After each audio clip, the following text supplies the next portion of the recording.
पश्चिमबंगे महिला को बड़ उपहार बीजेपी जितिले महिला को मिल 3000 सहायता 6 मास लागू होब यूसीसी।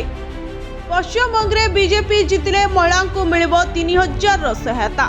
मुख्यमंत्री ममता बनर्जी विगत 15 वर्षर शासन को डार्क पीरियड बोली कही लोक माने एबे एथिरे भयभीत अनुभव करुछन्ते एवं परिवर्तन खोजुछन्ते बोली साहा कहिछन्ते।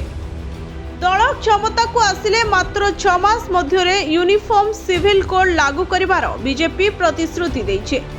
पश्चिमबंगे विधानसभा निर्वाचन प्रचार जोरदार रे चलिछे।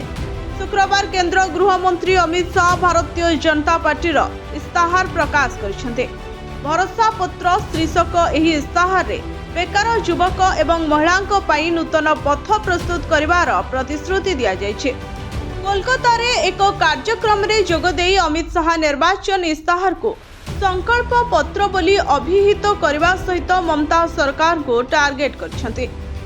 संकल्प पत्र रो उन्मोचन करी शाह कहिसंती जे एही डॉक्यूमेंट रे बेंगल प्रत्येक वर्गक पई प्रतिबद्धता रहिछे। जनसाधारण को विश्वास फेराई आनिबा को लक्ष्य रखा जायछे। पश्चिमबंग पई निर्वाचन इस्ताहार घोषणा कला बीजेपी।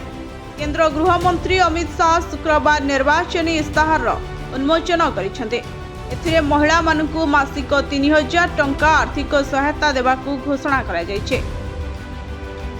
एथर बीजेपी एहार इस्ताहार को संकल्प पत्र परिवर्ते भरोसा पत्र नाम देइछे।